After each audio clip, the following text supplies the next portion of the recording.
Hello and welcome back. Last week we looked at some of the biggest stories from the first half of the year with the help of a collection of journalists and editors from across the New Arab. 2024 did not slow down in the second half, and we're back to take you through events that shaped the year in the Middle East. My name is Hugo Goodridge, and you're listening to the New Arab Voice.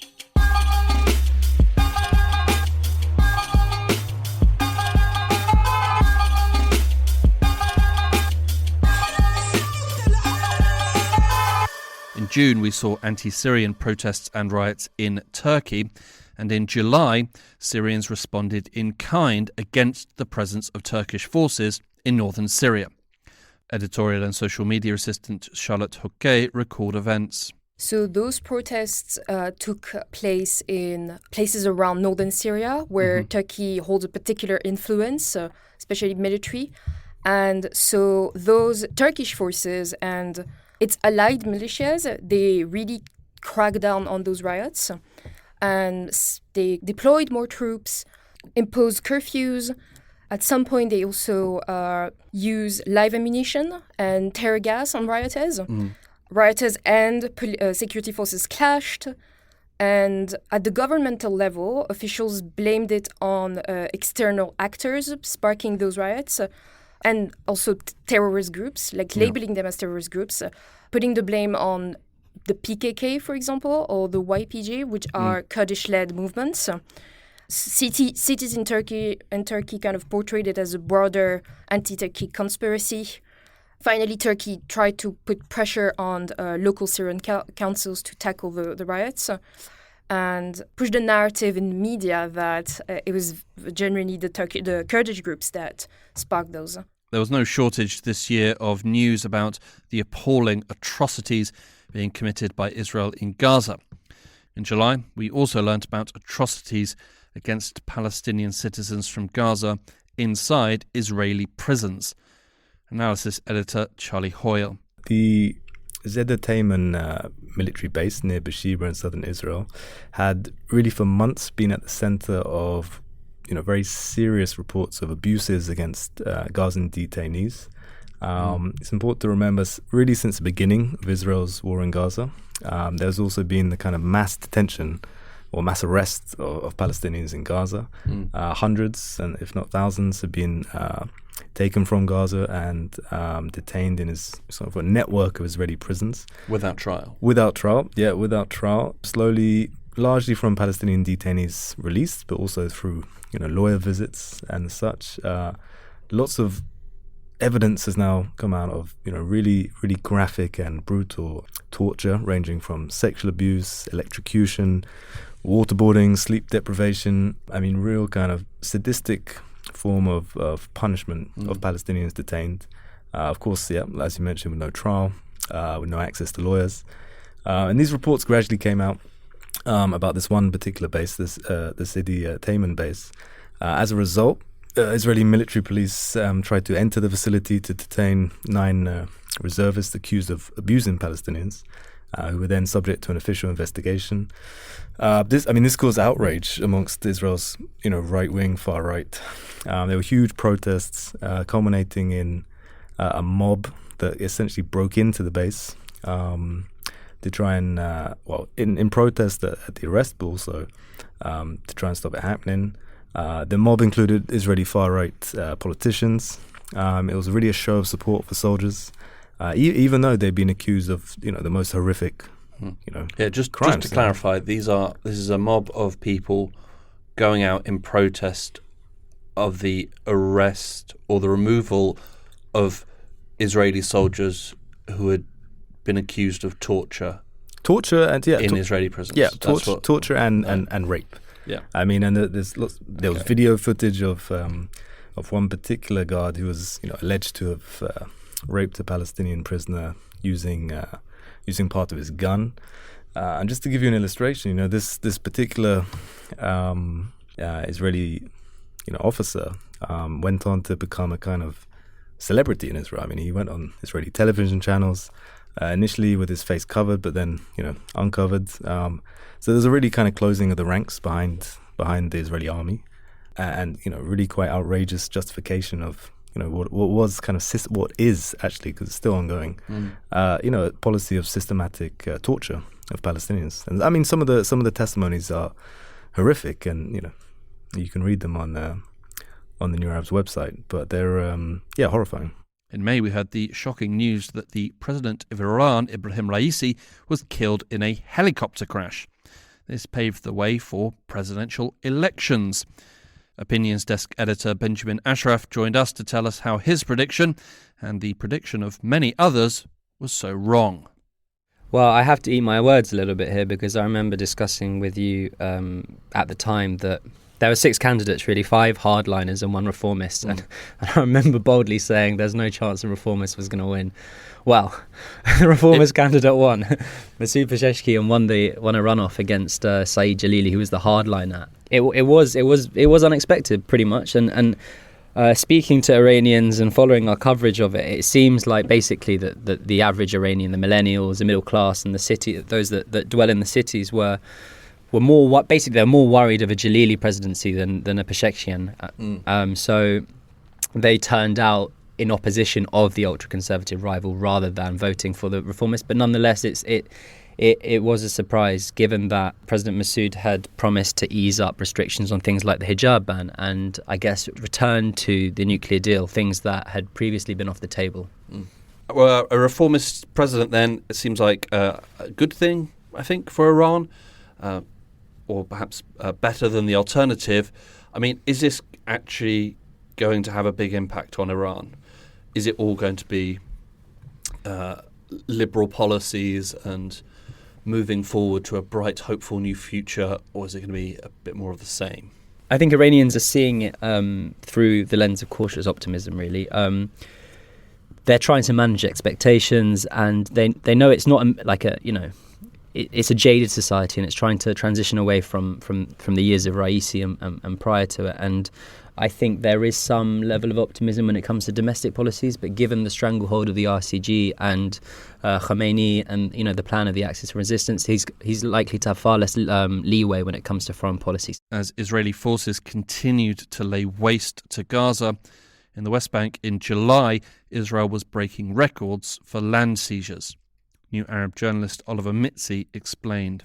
So the Israeli government approved the seizure of 12.7 square kilometres of land in the Jordan Valley, and at the time it was the largest land grab in the West Bank in over 3 decades. Mm-hmm.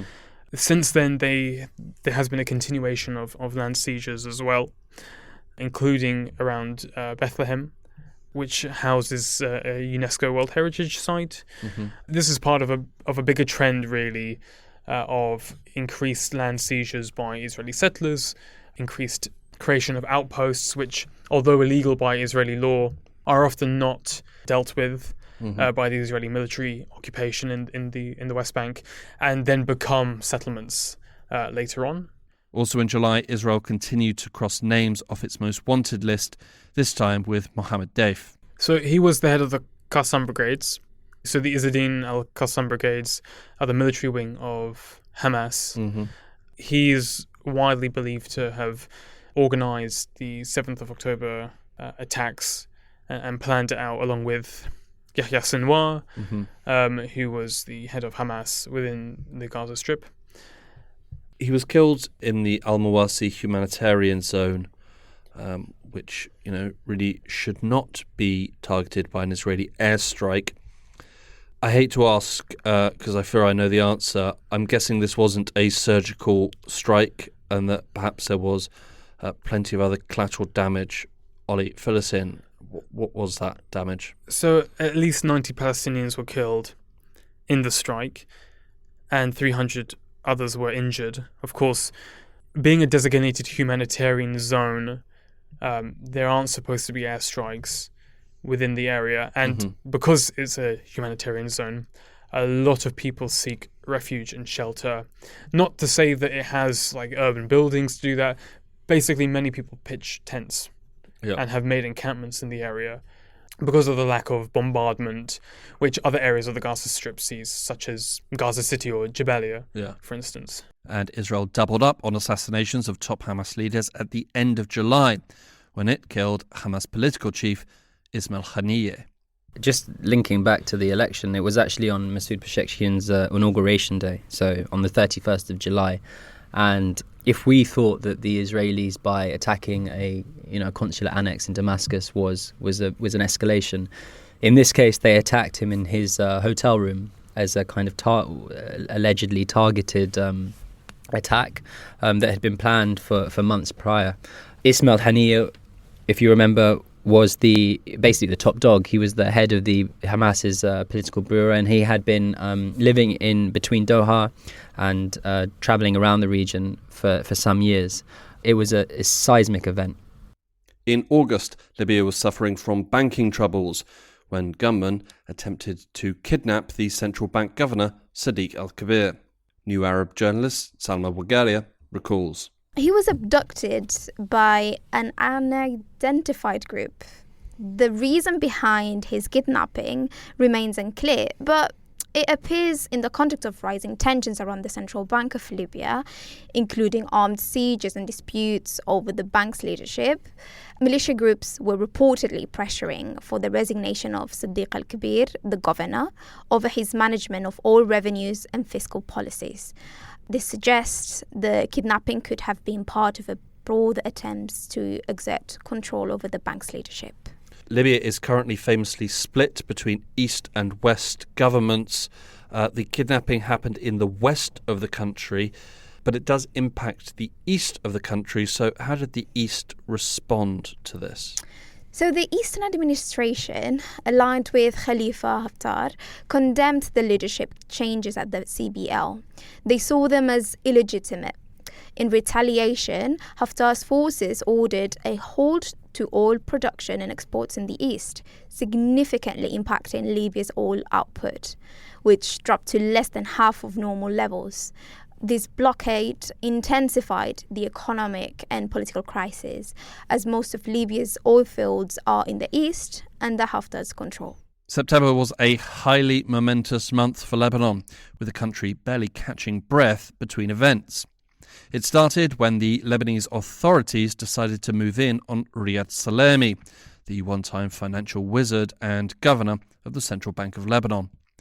Journalist Louay Faour came into the studio to explain an extraordinary month. So Riyad Salemi, he was Lebanon's central bank governor for 30 years. I think it's one of the longest terms a central bank governor has ever served in the world. He was arrested on several charges in early September. They include embezzlement of public funds, robbery of government assets, and falsifying records and fraud. So some serious allegations. And the cases involved also include other people, including his brother, who was previously arrested in Lebanon as well. He was kept behind bars very briefly, but there are a number of people close to Salemi who are being investigated as well in this case. They sound like very serious charges. Are they serious? And I mean, is he going to go to prison or? I mean, they are very serious. So serious that it's led to one of the world's worst banking crises, worst financial meltdowns ever the world has ever seen. The World Bank says the financial and economic crisis Lebanon has been living for the past 5 years.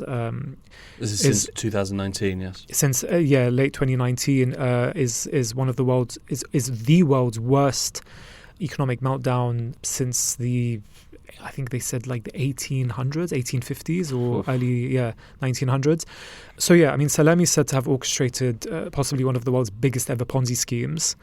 It led to the collapse of Lebanon's banking system, as I said, and Lebanon used to pride itself in the region on its banking system, especially in its heyday in the 50s and the 60s, and it's partly why Lebanon back then was dubbed as Switzerland of the Middle East. But it turns out that that's not necessarily a good thing. I mean, and as a result of that, millions of depositors, both Lebanese and non-Lebanese, have lost their life savings in the bank. So these charges are very serious. The arrest of Riyad Salemi was historic for Lebanon, but the pager attack, also in September, quickly dominated events in the country. It was huge, and it's like we've seen nothing like it anywhere before. I think it was unprecedented. The fact that Hezbollah's men were carrying around these ticking time bombs for years, these pages and these walkie-talkies, which blew up on the 17th of September and then the 18th of September. These coordinated attacks, and they just blew up with the press of a button. If we're going to talk about deaths and like the casualties, so counting the pager attacks on 17th of September and the walkie-talkie blast the following day, we have about 3,500 injuries in total and more than 40 deaths, including 2 children who were killed in the pager attack specifically. And the majority were Hezbollah personnel, not necessarily combatants. A lot of them were working with Hezbollah-linked organizations, whether like they were paramedics or in its civil defense force or civilian, but obviously a lot of administrators and things. But obviously a lot of civilians were hurt in the attacks. I mean, on the first day with the pager attacks, you had about 2,750, 800 roughly who were injured, and that's a crazy number. And to think that many people could have potentially died within seconds, you're talking like numbers close to 9/11. And that could have all happened within seconds with anyone that was carrying these devices. So it's crazy. Obviously, you had 3,500 people were injured in the attacks across the 2 days. How much of a setback for Hezbollah was this? I think it's safe to say it was the biggest setback the group had ever seen until then. Even Hassan Nasrallah, the Hezbollah's former leader, in the speech he made on the Thursday, so just following those attacks, he said this was a huge attack on Hezbollah, and he admitted that the attack hurt the group. I mean, it harmed them. Thousands of Hezbollah members were unable to fight after that. Thousands of them were left injured, some of them without fingers, without hands, without eyes. Some of them are completely, permanently blind. And this had all happened at a time Hezbollah was engaged in cross-border fire with Israel. Also in September, Algeria stepped up to the electoral plate to choose a new president. So President Abdelmajid Tebboune won a second term with 84.3% of the vote, according to the final results announced by Algeria's Constitutional Court. His challengers, Abdelali Hassani, who's an Islamist, and Youssef Aouchiche, who's a socialist, received 9.56% and 6.14% of the votes, respectively. And the turnout was 46.1%, which indicated less than half of eligible voters participated. 84.3% is an overwhelming victory. Dare I ask, was this considered to be a free and fair election? I mean, many viewed the election as neither fair nor competitive. The president's challengers accused the electoral authority of fraud, and they also contested preliminary results. Many reports indicated irregularities and a lack of transparency, with opposition candidates claiming the election was engineered to ensure Tebboune's victory. I mean, there were also broader criticisms with restricted media freedom, suppression of dissent, and the military's significant influence over Algerian politics. The pager attacks across Lebanon were a shock to the nation and a genuine blow to Hezbollah. But Israel was not finished there. Right after the pager and walkie-talkie attacks on the 20th of September, Israel killed commanders of Hezbollah's elite Radwan force. Everything Israel had done that week was in preparation for what was yet to come. Israel wanted to make sure that it had disabled Hezbollah's communication network, eliminated those who it said or claimed were planning to invade the Galilee. What Israel says was a 7 October-like attack by the northern Israel. Then on the 23rd of September, that's when things really kicked off. That's when the escalation begun. I mean, since October 2023, Hezbollah and Israel have been engaged in fighting. Israel was carrying out airstrikes, in South Lebanon, in parts of East Lebanon, and in areas where Hezbollah has large control. This had remained very limited. And then on September the 23rd, Israel launched an all-out war in Lebanon, which they had been warning about. They carried out a massive aerial bombardment of the south, the Baal Bakirmel region in the east, and Beirut's southern suburbs, so in those 3 areas. On the first day alone, on the 23rd of September, Israel killed nearly 600 people in Lebanon, most of them civilians, and it was I believe, the deadliest single day Lebanon had seen since the civil war in the 80s. Yeah. There were a number of tragedies across the country. Perhaps one of the most impactful strikes of this air campaign by Israel was when they targeted and killed Hezbollah Secretary General Hassan Nasrallah. Where and when was Nasrallah killed? So Hassan Nasrallah was killed in a massive airstrike which consisted of tons of explosives, bunker busters, while he was underground in Hezbollah's headquarters in Har Tahrik, which is one of Beirut's southern suburbs, on the 27th of September. And it was exactly a week after Israel assassinated the Radwan commanders in a nearby area. Others died with Nasrallah, including some other senior Hezbollah officials, along with an Iranian general. Hassan Nasrallah was a huge figure in Hezbollah and a huge figure in Lebanon. How much of an impact was this for Hezbollah and its leadership? Was it something they were able to sort of replace quickly? This shook the region. I think it's safe to say one of the biggest assassinations the Middle East has ever seen. It's seen a lot this year. Yeah, this year, and since the whole Israeli-Arab conflict had begun. This was certainly one of the biggest assassinations the region had ever seen. It was likely that the head of Hezbollah would be killed. It's just the way they assassinated him. It was shocking, and a lot of people still can't really wrap their heads around what happened on the 27th of September, or even believe that Nasrallah is gone. Hassan Nasrallah, in what he represented for Hezbollah, in what sort of figure he was, I don't think it's something Hezbollah will be able to recover from for a very, very long time. Replacing Hassan Nasrallah is not easy. He was a real personality, very charismatic. Yeah. I mean, killing Nasrallah meant killing the spiritual leader and almost like the beating heart of Hezbollah. Yes, Hezbollah is an organized, well-structured group, and they have fighters and they have missiles, and Israel killed dozens and dozens of their leaders in this war. And the group doesn't simply end with the killing of one man, but everything about Nasrallah's killing, like I said, the way it was done, the timing, the location, I think it sort of like it broke their back. Following a deadly air campaign in September, on October 1st, Israel launched a ground offensive in Lebanon, crossing over the border to meet Hezbollah on the battlefield. People knew it was coming, but everything happened so quickly, and the pager attacks and the killing of Nasrallah sort of like left everyone in shock, and everything was happening at such a fast pace, like we're talking about events which happened within weeks of each other. This was by far the most violent Israeli war in Lebanon ever. How far did they get in their ground invasion? Bit of geography. They've gone in quite a few kilometers deep. I mean, Israel claimed that they reached the banks of the Litani River on the eastern side of South Lebanon, so very close to the what's known as the Galilee Panhandle in northern Israel. So I think there's only 3 kilometers between the Israeli border and the Litani River in that specific location. So they went in quite deep, not as far as they had hoped.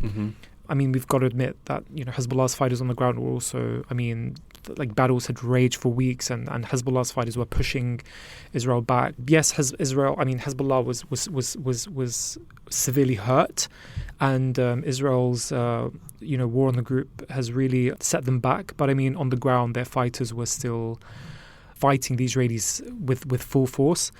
Until now, they're occupying this more than 70 border towns and villages across the Israeli-Lebanon frontier, and they're preventing people from accessing this no-go zone. And how much of it was impacted? Israel's wiped out dozens of these border communities, completely flattened them, and it's turned that part of South Lebanon specifically into scorched earth as part of their scorched earth strategy that they had started with.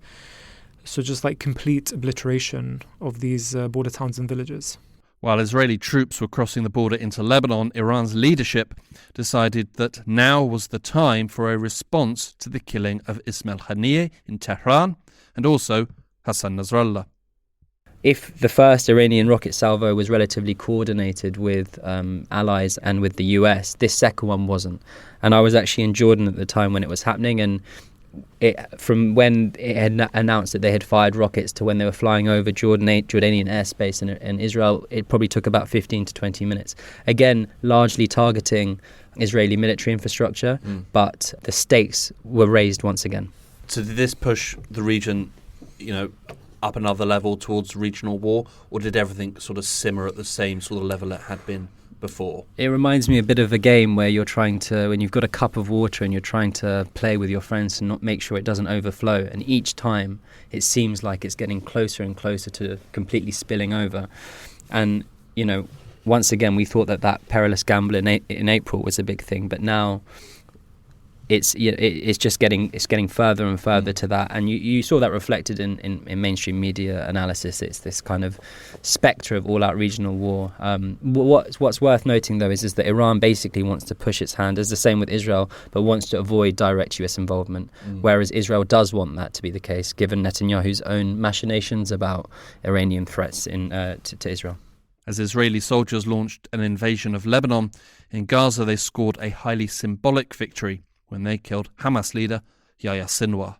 Yahya Sinwar, being one of the top leaders within Hamas generally, but also the leader of Hamas's branch in Gaza, is an incredibly important figure because he heads the operations within Gaza.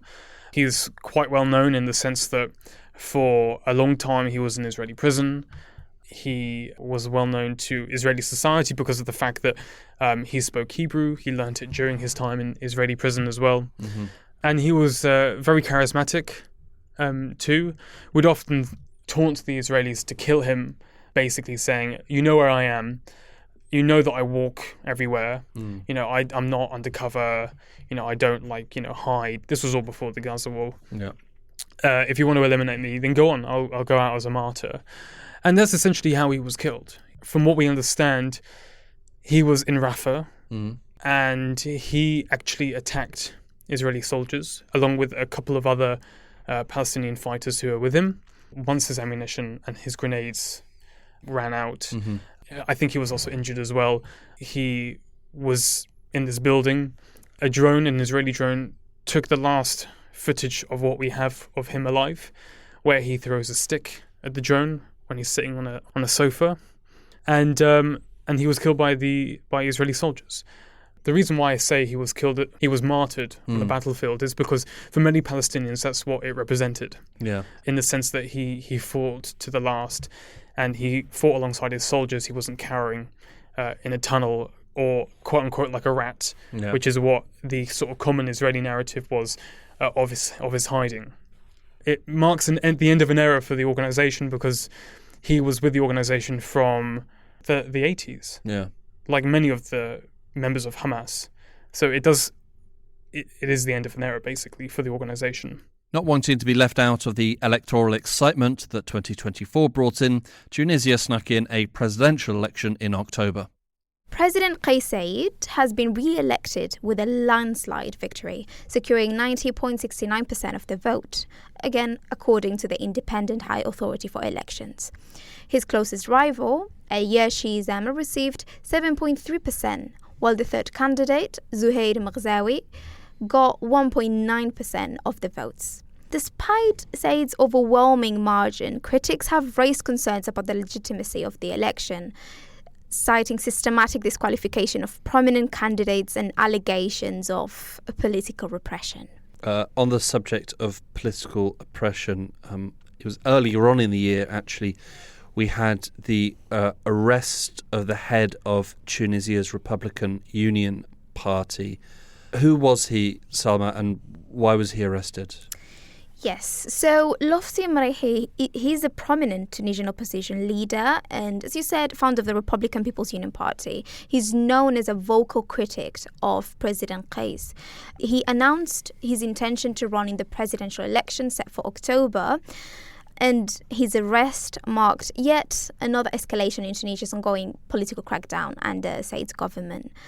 Officially, Lofti Mrehi was arrested on charges of money laundering and opening unauthorized bank accounts abroad without central bank approval. However, critics argue that this is part of a broader campaign by President Said to suppress opposition ahead of the election.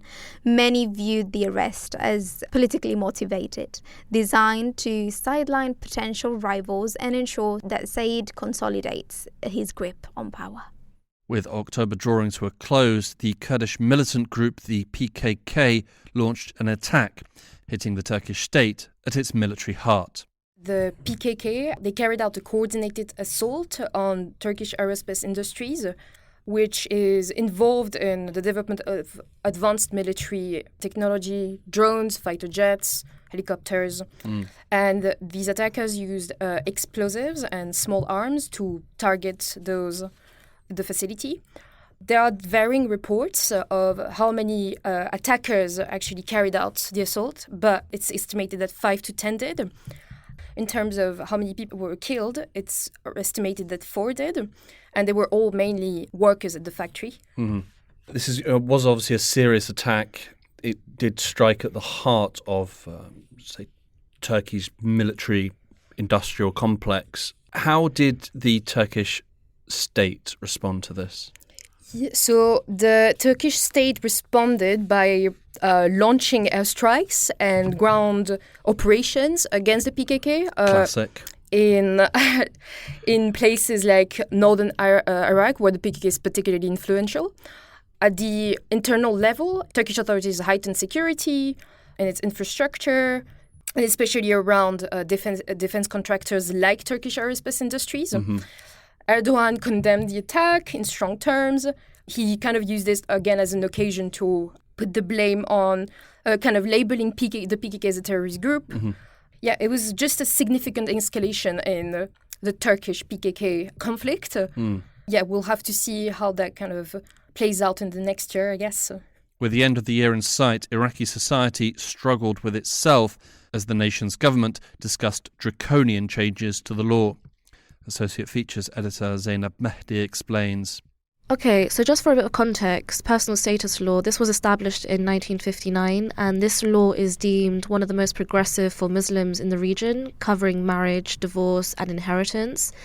The proposed changes would allow couples to choose between the personal status law and specific sect laws, potentially leading to unequal protections and deepening existing divides. This amendment could also legalise unregistered marriages, increasing the risk of child marriages for girls as young as 9, while making it more difficult for women to access healthcare and legal rights. Was there any opposition to these changes, and who was opposing them? Well, yes, of course. A number of groups and individuals have opposed the proposed changes, including Iraqi people, like the general public of Iraq. So across Baghdad and several Iraqi provinces, for several months, women rights groups and civil society organizations have taken to the streets in a substantial display of dissent against the Iraqi parliament's move to amend the country's personal status law. Critics have also argued that the changes threaten women's constitutional rights and that the proposed changes could deepen societal divisions along sectarian lines. And actually, earlier this year, I spoke to Razal Saleh. She's an Iraqi researcher at Amnesty International. She actually shared her concerns about the proposed amendments with me. In her own words, she said, "I worry for displaced little girls and teens who are at acute risk of being married off to relieve economic pressure. Families across Iraq live in poverty, and girls always bear the brunt of that. Honour, poverty and tribal negotiations, how young will the victims be in the years to come?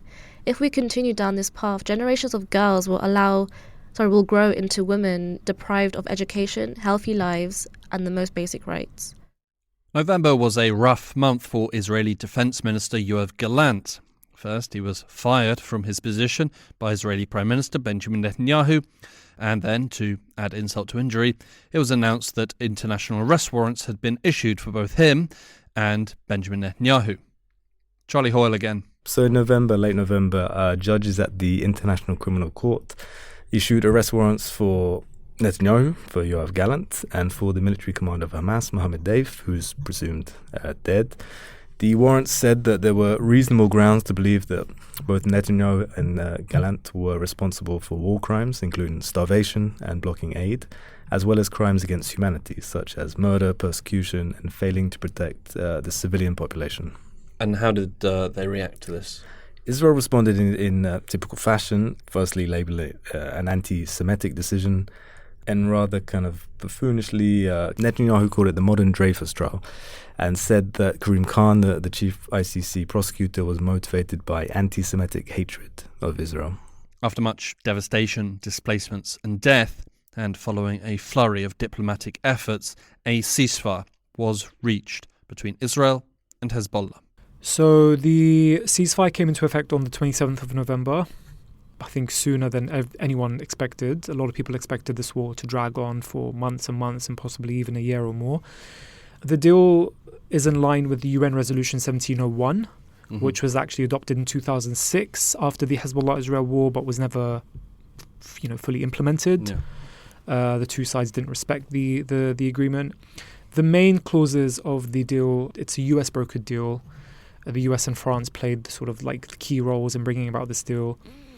Stipulates that Hezbollah must move all of its fighters and all of its weapons north of the Litani River, which is in South Lebanon. And the Lebanese army must then move in to South Lebanon and deploy in the thousands, especially south of the Litani River. So the Litani River has sort of always been that sort of supposed to be a buffer zone, sort of between Israel and the rest of Lebanon, and that's the UN peacekeeping missions operation area south of Litani. So UNIFIL forces. UNIFIL. So the Lebanese army moves in. They're expecting, I think, in total about 10,000 Lebanese soldiers to move in over the course of maybe a year, and there must be no arms outside of state control. I mean, this isn't just in South Lebanon. This is everywhere in Lebanon. Yeah. The Lebanese army must deploy all across the border with Syria. There should all militias should be disarmed, but this begins from southern Lebanon, especially at the border with Israel. And Israeli forces who are still in southern Lebanon have 60 days to pull out. So this is sort of, a lot of people thought that the 60-day period was just a truce and that Israel and Hezbollah would go back to fighting each other again, but this is more of a sort of a trial period over for Lebanon to show that they can actually implement the deal. Do we know if either side have kept to the terms of this? Hezbollah hasn't carried out any violations. There was just this one incident where they fired at Israeli soldiers in the occupied Sheba farms, but that came only days after Israel had repeatedly violated the agreement. So from Israel's side, no, they've carried out hundreds of violations.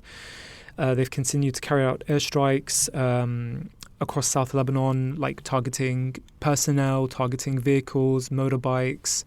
They claim that they're targeting Hezbollah personnel and anything that they say is suspicious or seems suspicious or quote-unquote active threats in South Lebanon.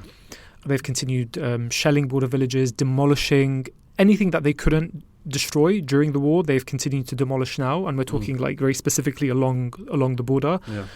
Israel said before the ceasefire deal was even reached that it would continue to go after Hezbollah even with an agreement in place, and that it would not sit idly by and let Hezbollah regroup and grow again. So right now they're using the 60-day deadline to achieve what they can and destroy as much as they can from Hezbollah's infrastructure. The Lebanese army has begun deploying in South Lebanon slowly, but gradually. Lebanon definitely wants to respect the ceasefire deal. Lebanon cannot afford this war to go on or another war. This wasn't a war that even the Lebanese government chose. It was a war that Hezbollah chose, and that Hezbollah eventually agreed to the ceasefire deal, which arguably was quite humiliating for Hezbollah. After an arrest warrant was issued by the International Criminal Court, Netanyahu's legal troubles continued as his much-anticipated corruption trial began in Israel.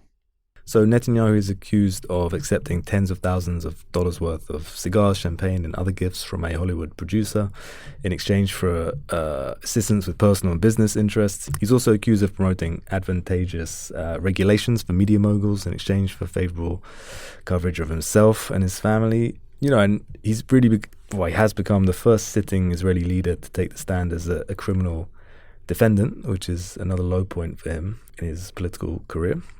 He's swatted away the charges in the most recent testimony, and he's refusing to accept any wrongdoing. 2024 has been a tragic year for the Middle East. The war in Gaza has both continued to rage and intensified. Violence has spread to Lebanon, killing hundreds and driving thousands from their homes. The whole region has been pushed to the brink of all-out war. But just as all was said and done, Syria stepped up with the most unexpected twist of the year. News editor Paul McLaughlin and I discussed events in the studio. Syria in 2024 was pretty quiet for most of the year until it wasn't quiet at all and became probably the biggest story of the year, which in a year of big stories is quite an achievement. In brief, just take us through what happened. Okay, so as you said, it's been a very, very quiet kind of front, you could say.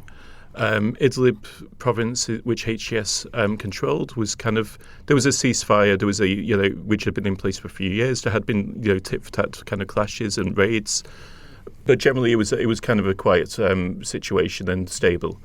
During that time, HTS, what we didn't know was HTS had been kind of preparing for a major offensive against the regime. And that all kicked off on the 27th of November when there began to be raids in parts of Idlib province and into Aleppo. And these I knew that it was something big, but I didn't realise it'd be on this scale. We thought initially it'd be some kind of raids to take reclaimed territory lost to the regime in 2021, i.e. parts of Idlib, some towns maybe. But then they kept pushing deeper and deeper into Aleppo province until they reached the gates of Aleppo, and that's when we realised actually this is something out of the ordinary. And then they kept going. They took Aleppo, they took Homs, they took Hama. From the south we had forces who sort of followed their lead and came from the south of the country up into Damascus, where they eventually met with Hayat Tahrir al-Sham in Damascus, and Assad fled the country. It was a momentous time, I think, for the region and obviously for Syria itself. Both of us have sort of watched Syria now for a number of years. Did you expect this? Do you think anybody expected this? I didn't expect this at all, and every analyst I've spoken to who kind of have been covering it fully since the start of 2011, none of them saw it either. I don't think there's anyone, except for one person I know who kind of has contacts within the opposition. They knew that something was going to happen, a major offensive, but they didn't realise it was going to be on this scale, and they didn't know when it was going to be. So overall, it was very out of the ordinary. I think, one of the overriding sort of features of all of this was, yes, it was like an unprecedented offensive by opposition groups, but it was the collapse of the Assad regime that just crumbled at the mere sight of opposition. You had reports of them fleeing from their posts all across the country, and after a war that's gone on for 13, 14 years, that's killed 500,000 people or so. I think this lasted 11 days, I think, and the casualty rate was in the hundreds. It was astonishing how quickly regime forces crumbled. I mean, do you have any idea sort of why? What are your speculation about why they did collapse like they did? Okay, I wrote about this in my Syria Insight a week ago or so. Basically, it was a perfect storm for this type of for this HTS offensive to be a success. Which again, a lot of Syria watchers are now kind of kicking themselves for not spotting this. One of them was the kind of quiet withdrawal of Iranian forces and Russia. Obviously, Russia has its primary concerns now is in the Ukraine, and it also has been doing this kind of slow pullout, which we've known about to Africa from Syria. It was they believed that Assad had effectively won the war, as we all did, I think. Exactly, and I think the Iranians also believed that because they were also pulling out their forces because they got massive economic challenges. And they're also concerned about what happens next with Trump, and also the collapse of the kind of axis of resistance in the kind of in the Levant region with Hezbollah and Hamas. Exactly. Yeah. So there's but what this really sums up is that how unpopular Assad was and how reliant he was on foreign forces. If there's been so many, I've been following Syria since 2011, since the start, and I've seen so many kind of these near near misses for the opposition or for Assad, whichever way you want to look at it, where he's been on the brink of collapse, but then in 2015, September 2015, Russia came in to halt an offensive in central Syria. In 2013, we had the Ghouta gas attacks. We also had a massive deployment of Iranian militia forces into Iran around this period, to Syria around this period. So overall, it really highlights the kind of overall unpopularity of Assad, and then we're seeing that now with the massive celebrations in Damascus and elsewhere. Even people who we believed were with the regime, they now say they had to kind of use this kind of discourse to not face trouble themselves, end up in one of Assad's dungeons. Yeah. But I think one of the final points is also the corruption, the levels of corruption. It was very similar, I think, to 2014 in Iraq, where the Iraqi forces collapsed in front of ISIS. There you had kind of like ghost armies, you had kind of people on leave paying, in Syria, people paying bribes to their officers to go on leave. You didn't have the top equipment, which is mind-boggling considering how much has been spent on the war, on the military during the war. You mentioned Assad's prisons. I thought somebody brought up a really interesting point. I think you, like me, was just relentlessly following the news on Twitter that weekend on social media. Somebody brought up a really interesting point, was that sort of when we were watching that happen from afar, that offensive happen from afar, it didn't seem like nobody was measuring the success of the opposition really in sort of terms of town by town or village by village, but it was prison by prison, and which prison has been liberated now, and which prison's next, and where are they close to. And I think it all culminated when they got to Sadnaya prison, where we had, harrowing scenes of people who had been there, some for decades, in those prisons, and the appalling torture that happened and the appalling abuses. There's now mass graves being uncovered outside the prison. But now is the future. And what comes next? There are concerns about HDS and their former affiliations. How, it's difficult to say, I think, but I will ask anyway. How's the future looking? I think overall it's more rosy. I think most Syrians across the political spectrum see a more brighter outlook. They have more of a stake in Syrian society. The economy now is not going to be captured by corrupt elements, at least not to the same degree as it was under Assad. There will likely be less money spent on the military. There will be more investment coming in, particularly if the sanctions are lifted. So I think kind of on the economic kind of social front, things will be a lot better. And obviously the level of repression, no matter what happens, could not be as bad as under Assad. But of course there's legitimate concerns about what happens next. HTS do have authoritarian tendencies. They have jailed a number of opposition activists, people who are for democracy and human rights and all these other kind of values. Which is the reason journalists as well. Journalists as well, exactly. The kind of principles of the 2011 revolution, or had to flee due to like the threats from kind of extremist groups. HTS and Ahmed al-Sharif, Jilani, also known as Jilani, he did rule with an iron fist in Idlib, but obviously not to the same degree as Assad did. No. So I think now is the time that civil society, which is which is extremely powerful in Syria due to their work during the war, will be mobilizing to ensure that that al-Shara doesn't kind of push Syria down the kind of one party or authoritarian kind of path. And I think we are seeing signs that this is kind of being successful. The other element is that HTS is now reliant on the sanctions being lifted and also create an environment which is conducive for the return of Syrian businessmen, a lot obviously more liberal than HTS. Yeah. So we have all these elements which I think will put pressure on HTS to kind of create a more kind of pluralistic political environment, and with freedoms. But the other element is I think a lot of Syrians, like ordinary Syrians, are just so tired of war and so tired of poverty, they would be they just want basically the basic necessities to be met. So long as there's not the same level of political repression under Assad, and then I think a lot of Syrians will just be happy for the lights to be on and to be paid their wages and to have food on the table.